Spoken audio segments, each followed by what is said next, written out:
하나님께서 영광 받으시는 박수인 줄로 믿고 또 귀한 찬양을 부르신 시온 찬양도 고맙잖아요. 또 은혜가 되니까 박수 치는 거 아니겠습니까? 감사합니다. 이런 찬양을 들을 때 이렇게 감동이 오잖아요. 근데 이제 이게 교회 밖에 나가고 뭐 이 사람 저 사람 만나고 큰 소리 한번 치면 또 그 감동 다 사라집니다. 집에 가서 애들 잔소리 한번 하고 그러면 다 사라집니다. 아깝잖아요. 귀한 걸.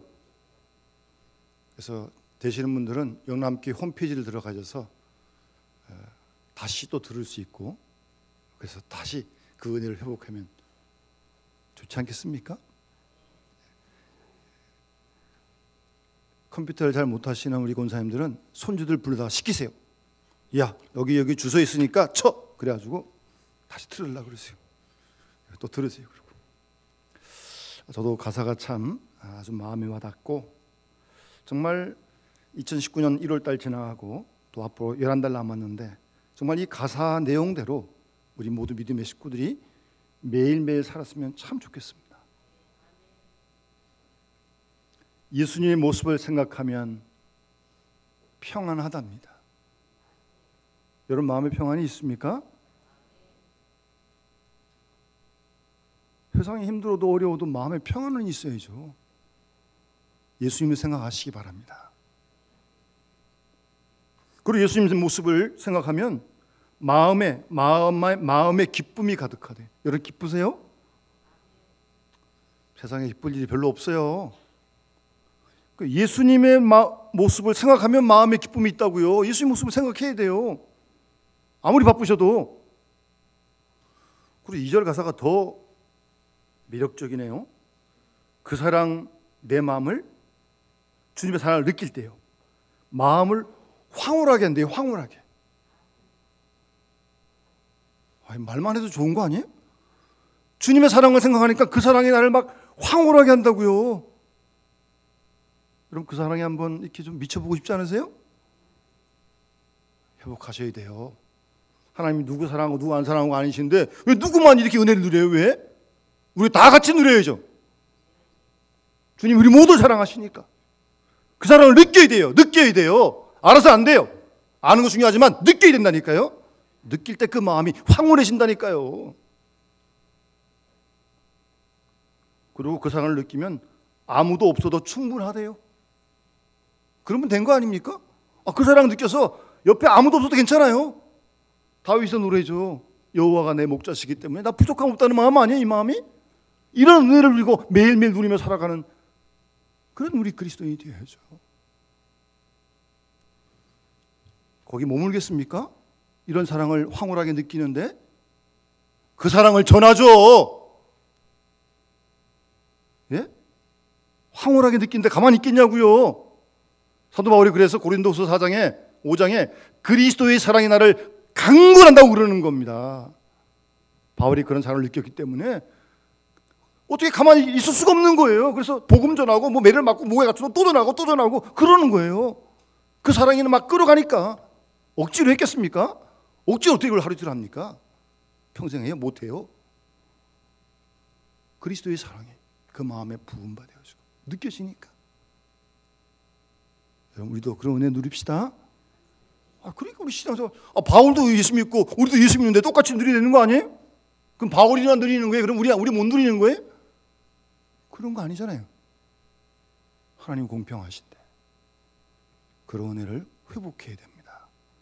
우리가 여러 가지 많은 일로 마음이 눌려있고 닫혀있고 아주 여기가 막 피폐되어 있어가지고 그것도 모르고 있어요. 또 그러니 회복하기가 쉽지 않아요. 그러나 회복해야 돼요. 하나님도 치유해 가십니다. 그런 은혜를 받아야죠. 우리가요 신앙생활 하면서 아무리 힘들어도 아무리 바빠도 그런 사랑을 아침마다 새롭게 경험하고 그 사랑 때문에 아무도 없어도 돼요. 그 사랑이 느낄 때 황홀해지는 겁니다. 그 힘 가지고 하루를 사는 거, 세상을 이기는 거죠. 뭐 집에 가서 한번 또 들어보세요. 여러분 이스라엘과 우리나라는 여러 가지 면에서 비슷한 점이 많습니다. 우선 지정학적으로도 그렇고요. 정치, 경제, 사회 여러 측면의 유사한 점들이 많이 있습니다. 그 중에 특히 이 강대국들 사이에 낀 조그만 나라로서 수없이 외국의 침입을 겪어온 순환사도 비슷합니다. 지금 우리나라가 지금 뭐 요 주위 열강들 지금 그러잖아요. 이스라엘 주위에도요 열강들이 많았거든요, 그 당시. 특히 우리 본문에 나오는 기원전 8세기, 그때 국제 상황은 북쪽에는 바벨론 계속 위협적으로 버티고 있었고, 남쪽에는 애굽이라는 큰 강대국이 이스라엘을 긴장케 하고 있었습니다. 그래서 강대국끼리 티격태격할 때에도 그 사이에 끼어가지고 애매하게 순환을 겪어야 했던 민족이 이스라엘입니다. 성경에도 보면 툭하면 이 나라가 쳐들어오고, 뭐 툭하면 저 나라 쳐들어와서 누락질하고 빼앗고 늑탈하고, 그렇게 순환으로 점철된 역사가 이스라엘의 역사입니다. 지금도 그래서요, 본토에 살고 있는 이스라엘 백성들보다 이스라엘 지금 본토 밖에 있는 이스라엘 유태인들이 훨씬 더 많습니다. 그 중에는 뭐 뛰어난 학자도 있고 큰 부자도 있고 그렇다 그러잖아요. 그런데 고국을 떠나가지고 외국에 있는 유대인들이 그만큼 가기까지는 쉬웠겠습니까? 자기 나라도 아닌 나라에서 정말 고생 많이 합니다. 그래서 어떤 이스라엘 사람이 쓴 책에 보면 온 세계가 이스라엘의 원수다, 그런 말을 쓴 적도 있습니다. 얼마만큼 어려웠으면 그런 말을 썼겠어요, 흩어져 살면서. 오늘 본문에 미가 선지가 활동하던 그 시대, 이스라엘은 날로 붕괴해지는 북쪽의 바벨론의 위협을 받고 있었고, 이스라엘은 북쪽 이스라엘 왕국과 남쪽 유다 왕국으로 나눠져 있었습니다. 우리나라처럼 분단돼 있었어요. 참 어려운 형편이었습니다. 밖으로는 시시각각 침략의 위험이 다가드는데 안으로, 내부적으로 온갖 사회적인 부패와 부조리가 만연해 있었습니다. 이런 어려움을 정치적인 방법으로 해결하려고 바벨론에게 조공을 바치고 애굽에게 조공을 바치는 등 도움을 청했지만 그들이 호락호락 도와주는 것도 아니었습니다. 이런 상황에 내부적으로 나라의 안은 정적으로 어수선하게 이를 때가 없었습니다. 나는 바벨론을 지지한다, 나는 애굽을 지지한다, 나는 뭐 수리아를 지지한다, 뒤에 배경을 없고 서로 외치는 주장이 달랐고, 나는 아무에도 속하지 않았고, 한 사람이 살아남을 때까지 이스라엘 독립을 위해 끝까지 싸우겠다는 극렬주의자도 있었습니다. 물론 그렇게 되지도 않았지만요. 이 같은 정책의 타락을 보면서 선지자는 외칩니다. 바벨론을 두려워하지 말아라, 애굽을 의존하지 말아라, 오직 하나님만 의지해라. 하나님 앞에서만 바로 서면 이 나라는 지켜질 것이라고 선지자가 외쳤던 것입니다. 복이 터지라고요. 그 당시 이스라엘의 사회는 혼란의 소용돌이 속에서 경제도 타락했습니다. 상거래가 정상적으로 이루어지지 않았습니다. 불공정 거래가 이루어졌던 거예요. 상인들이 저울의 눈을 속이고 관리들은 부정부패했습니다. 거기다가 종교는 형식뿐인 의식만 남고 내용, 속이 깊게 병들어 있었습니다.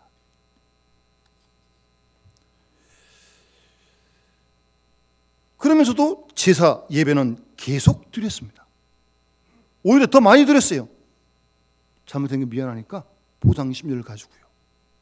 그런데 그렇게 겉으로 드리는 제사 예배, 하나님이 역겹다고 말씀하십니다. 회개 없는 제사만 성행했던 것입니다. 예나 오늘이나 종교가 타락할 때는 거칠에만 남습니다.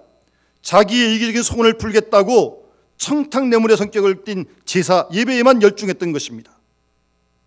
하나님께 이 제물을 드리면, 이 제사를 드리면 복을 받을 것이다, 많이 드렸으니까 많이 받을 것이다, 많이 주실 것이다, 그러면서 야단스럽게 제사만 잔뜩 드렸던 거죠. 그런 예배가, 그런 제사가 무슨 소용이 있겠습니까? 그래서 이사야 선지자는 1장 11절 이하에서 너희의 무수한 제물이 내게 무엇이 유익하뇨? 나는 수양의 번제와 살찐 짐승의 기름에 배불렀고 나는 수송아지나 어린 양이나 수염소의 피를 기뻐하지 아니하노라. 너희가 내 앞에 보이러 오니 그것을 누가 너희에게 요구했느냐? 내 마당만 밟을 뿐이니라. 헛된 재물을 가져오지 마라 라고 분명하게 외쳤던 것입니다. 거기다가 자신의 부정한 행위와 죄악을 정당하기 위해서 더 열심히 들었는지도 모릅니다.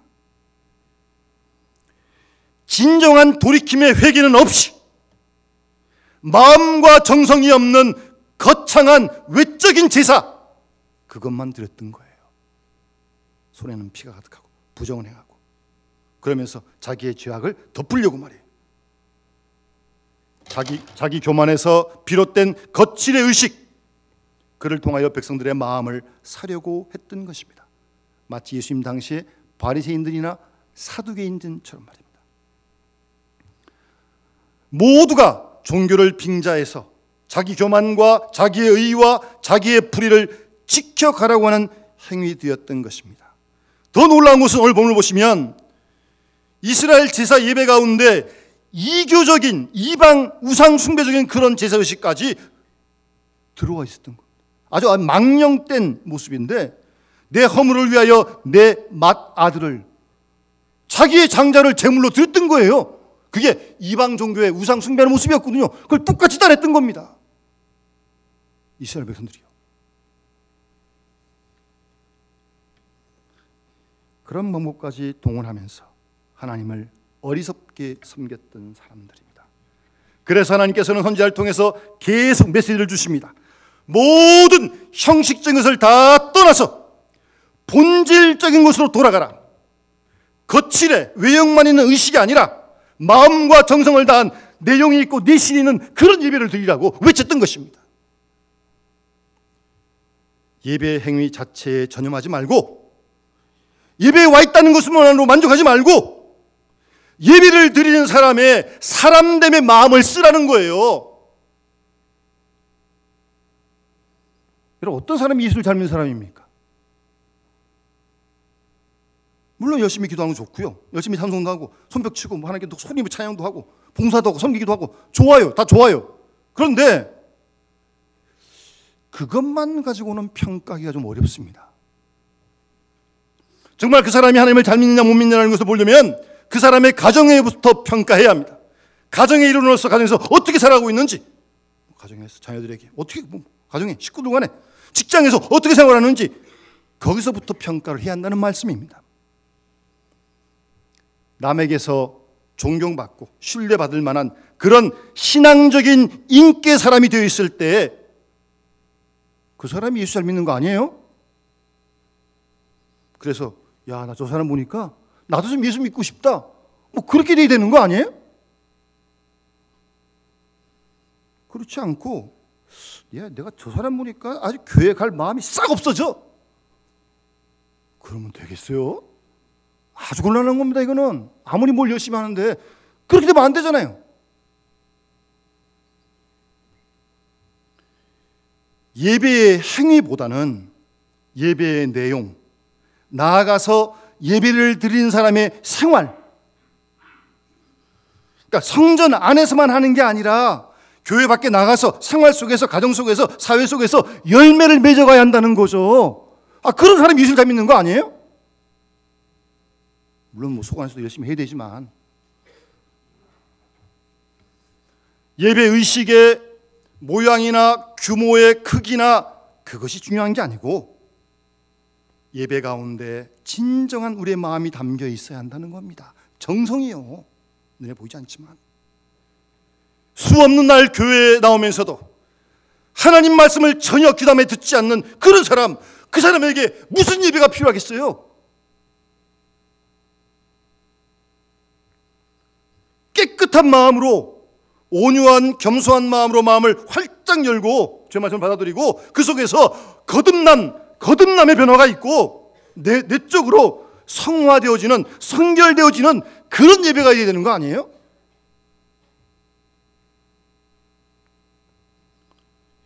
그와 같은 우리 자체의 어떤 변화, 그리스도적으로 변화하는 그런 내면적인 역사는 없이 외형적인 예배 일만 가지고는 결코 하나님의 사람이 될 수 없다고 선지자들이 외쳤던 겁니다.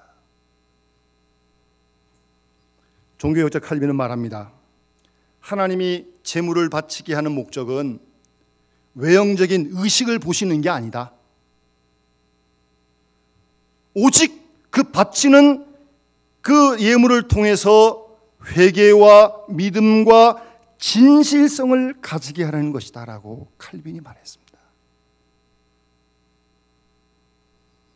거기에 예배의 목적이 있다는 겁니다. 우리는 깊이 생각해야 합니다.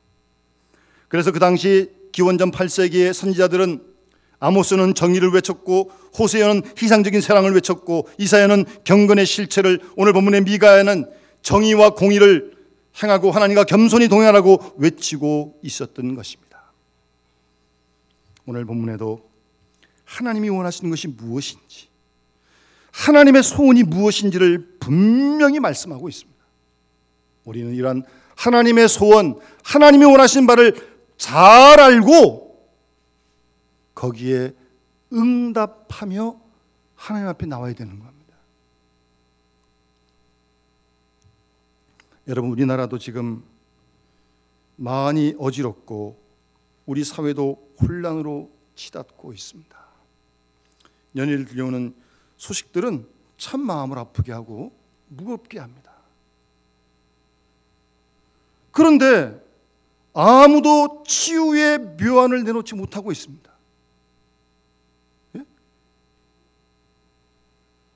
아무도 이렇다는 바른 길을 제시해 주지 못하고 있는 겁니다. 이것이 오늘 우리의 현실입니다. 이스라엘의 경험에 보면 앞도 막히고 뒤가 막혔으면 위를 쳐다보라는 경험이 있습니다. 이제는 우리도 하늘을 쳐다볼 수밖에 없습니다.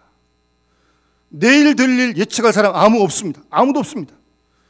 무서운 혼란과 파국으로 치닫는 이런 현실 속에서 오늘 우리는 우리에게 말씀하시는 하나님 말씀을 들을 수 있어야 합니다.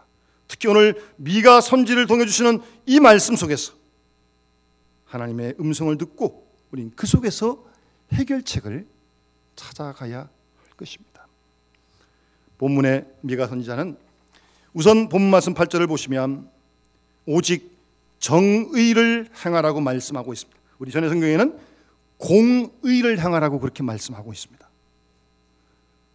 정의를 외치라는 게 아니에요. 정의를 행하라는 겁니다.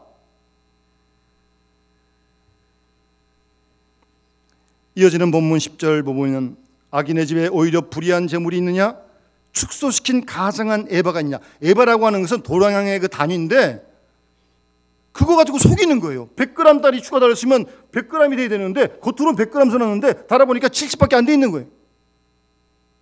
거짓말하는 거예요. 추를 가지고.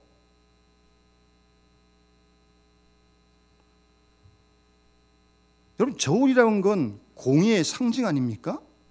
100g 써놨으면 100g이 추가돼야지. 써놓기는 100g 써놨는데 달아보니까 70밖에 안 돼 있으면 사람을 속이고 거짓말하는 거 아니에요?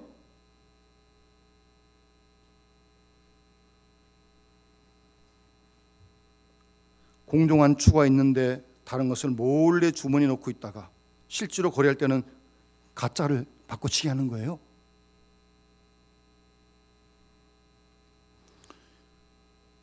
여러분, 우리 한간에 듣는 말 중에 부정식품 문제도 있고 불공정 거래라고 하는 용어도 우리가 많이 듣고 뇌물수수라든가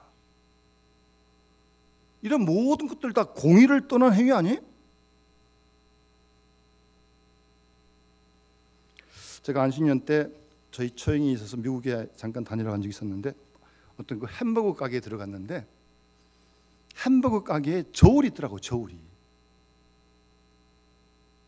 햄버거 가게에 저울이 왜 필요해요? 우리나라는 아무리 다르면 저울 없더라고요. 근처에 가봐도. 그 햄버거에서 들어가는 그 고기 덩어리 있잖아요. 그거 몇 g인데 그거 이상 있으면 제보라는 거예요. 자신이 있다는 거예요. 조그만 햄버거에 들어가는 그 고기지만 그람수 그대로 했다는 겁니다. 그거 보여주는 거예요. 이상하면 해보라는 거예요, 자기가.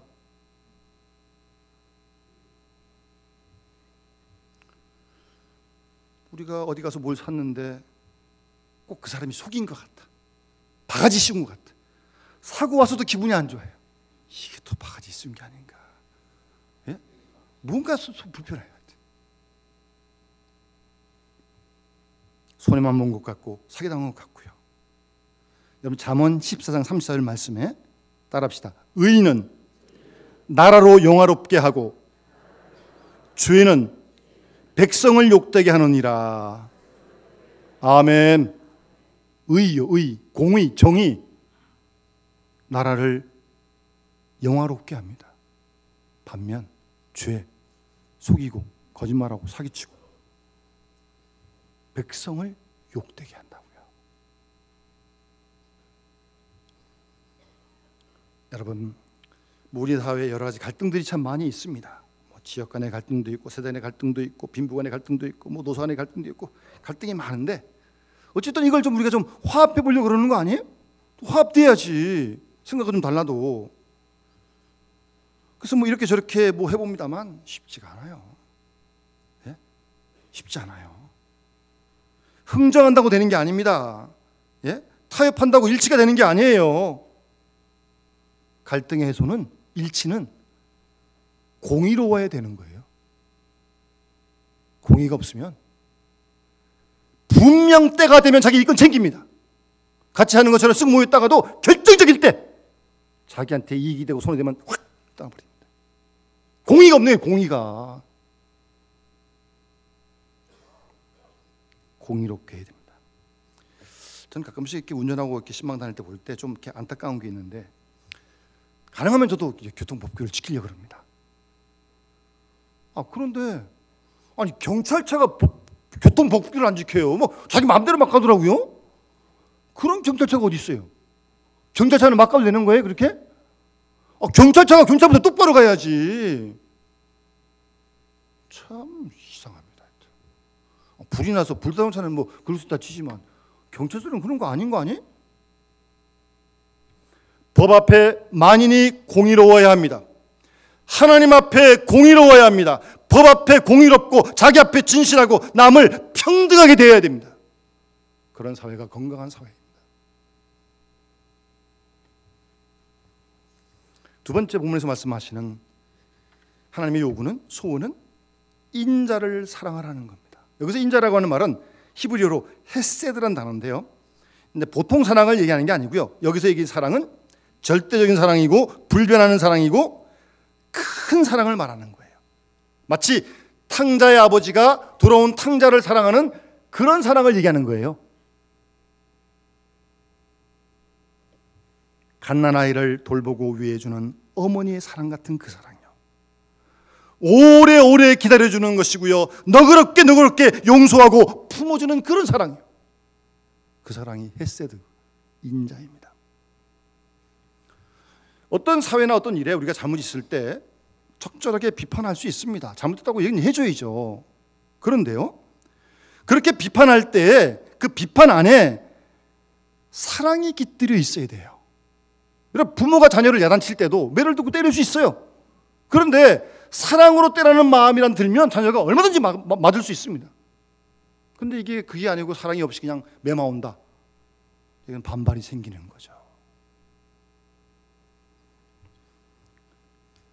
사랑하는 마음이 있느냐 없느냐, 그것이 중요합니다.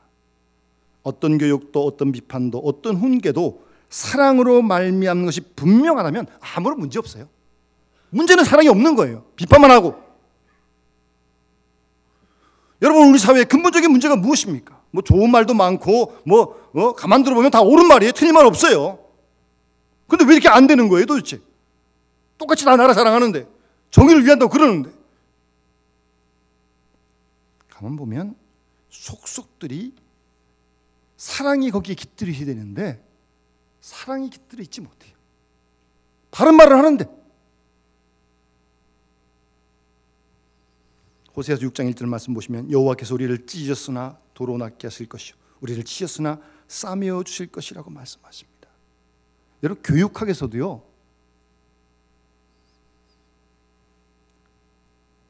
진정 누군가 자기를 사랑하는 사람이 한 사람만 있다고 생각되면요 절대 문제 안 된다고 합니다. 남들은 다 몰라도 누군가 사람 자기를 정말 알아주고 이해해주고 사랑하는 사람, 확실한 한 사람만 있으면요 절대 자살 안 한답니다. 그런 사람이 없어서 자살하는 거예요. 극단적인 방법을 택하는 거예요.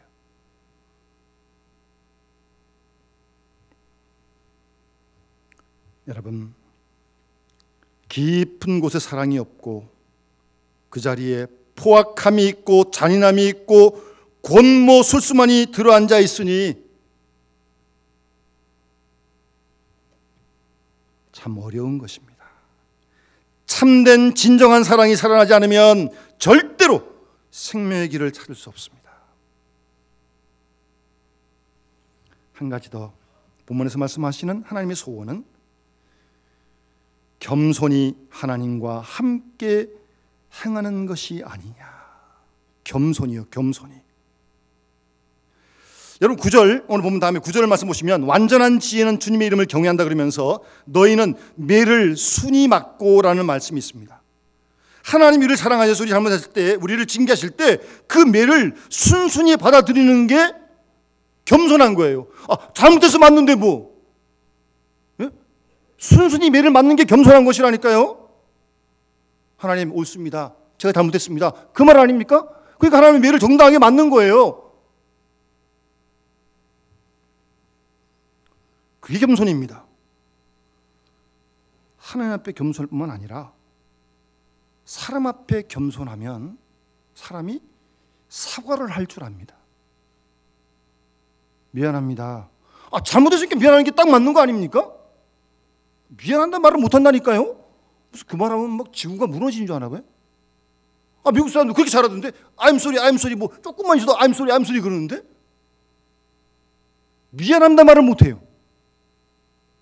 겸손하지 못한 겁니다. 아주 교만한 겁니다. 그는 잘못했는데 왜 미안하다고 말 못하는 거예요? 솔직하지도 않고요.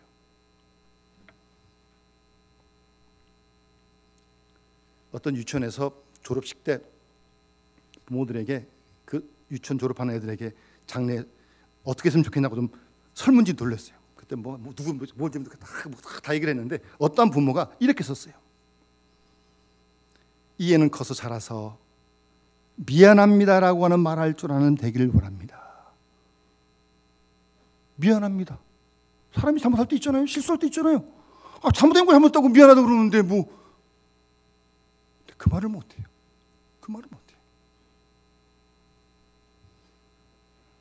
어려운 문제가 너무나도 많은 시대에 우리는 살고 있습니다.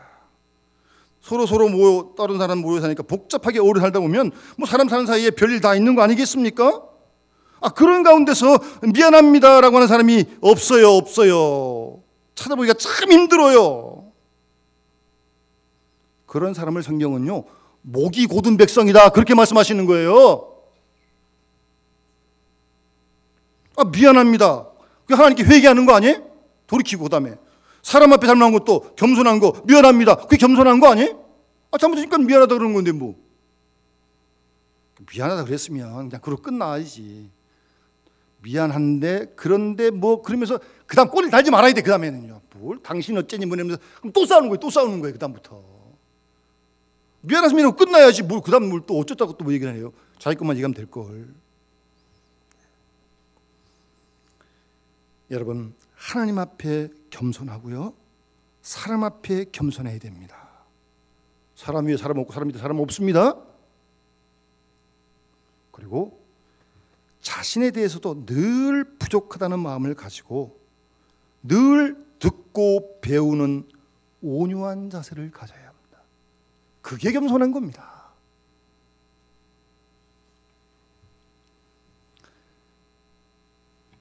우리는 부자 되기를 바랍니다. 그런데 하나님께서는 의를 원하시는 거예요. 공의를, 정의를 원하시는 거예요. 우리는 번영하기를 원합니다만 하나님은 겸손을 바라십니다. 우리는 명예와 권력을 탐하지만 하나님께서는 진실을 우리에게 주시려고 하시는 거예요. 우리는 강한 힘을 바라지만 하나님은 사랑을 주시려고 하시는 겁니다. 우리는 능력과 지혜를 구하지만 하나님께서는 온유와 겸손과 순종의 사람이 되기를 우리 모두에게 원하시는 거예요. 예레미야 5장 1절 말씀 보시면 너희가 만일 공의를 행하며 진리를 구하는 사람 한 사람이라도 찾으면 내가 이 성을 용서해 주시겠다고 하나님께서 말씀하십니다. 예? 공의를 행하고 진리를 구한 사람 한 사람만 있으면, 이것만 있으면 나라가 굳게 서고 우리 인격도 굳게 서고 우리 가정도 사업도 굳게 설 줄로 믿습니다. 어려운 우리 나라의 형편을 우리가 보면서 하나님의 은혜가 우리 가운데 있을 수 있도록, 우리가 교회가 정말 우리가 오늘 말씀을 기억하고 우리가 있는 자리 속에서 이 말씀을 지켜가는 귀한 주 백성 될 수 있기를 주의 이름으로 축원합니다. 주님 말씀 기억하면서 우리 516장 찬양 부르면서 봉헌하도록 하겠습니다.